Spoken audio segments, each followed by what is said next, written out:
Yan mga tol, ang ginagawa natin ngayon hapon ay pinapantay natin yung bandang gilid dito para ma-occupy natin yung space. Puro tambak ng lupa yung ginagawa natin.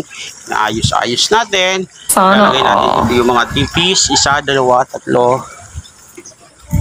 So yung doon sa dulo kay Tere na rin yun, sakop na yun ng kanyang sa kapatid ko, sunod sa akin na babae. So for the meantime, ating ginagawa ay pakain tayo ng ating mga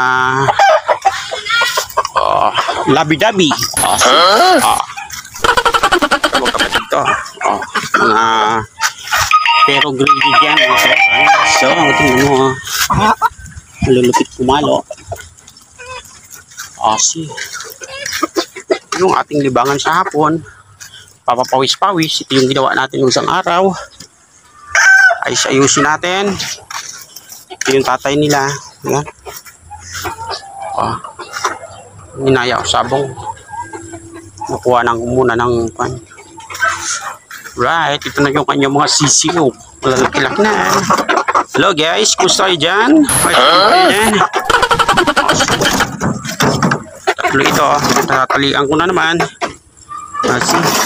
Hindi na tayo napuko sa manok. Ito ngayon, pupukos, di ba? Para mayroon tayo rito pagka once na bumitaw tayo, mayroon tayong bitawan rito. Alright, ayun.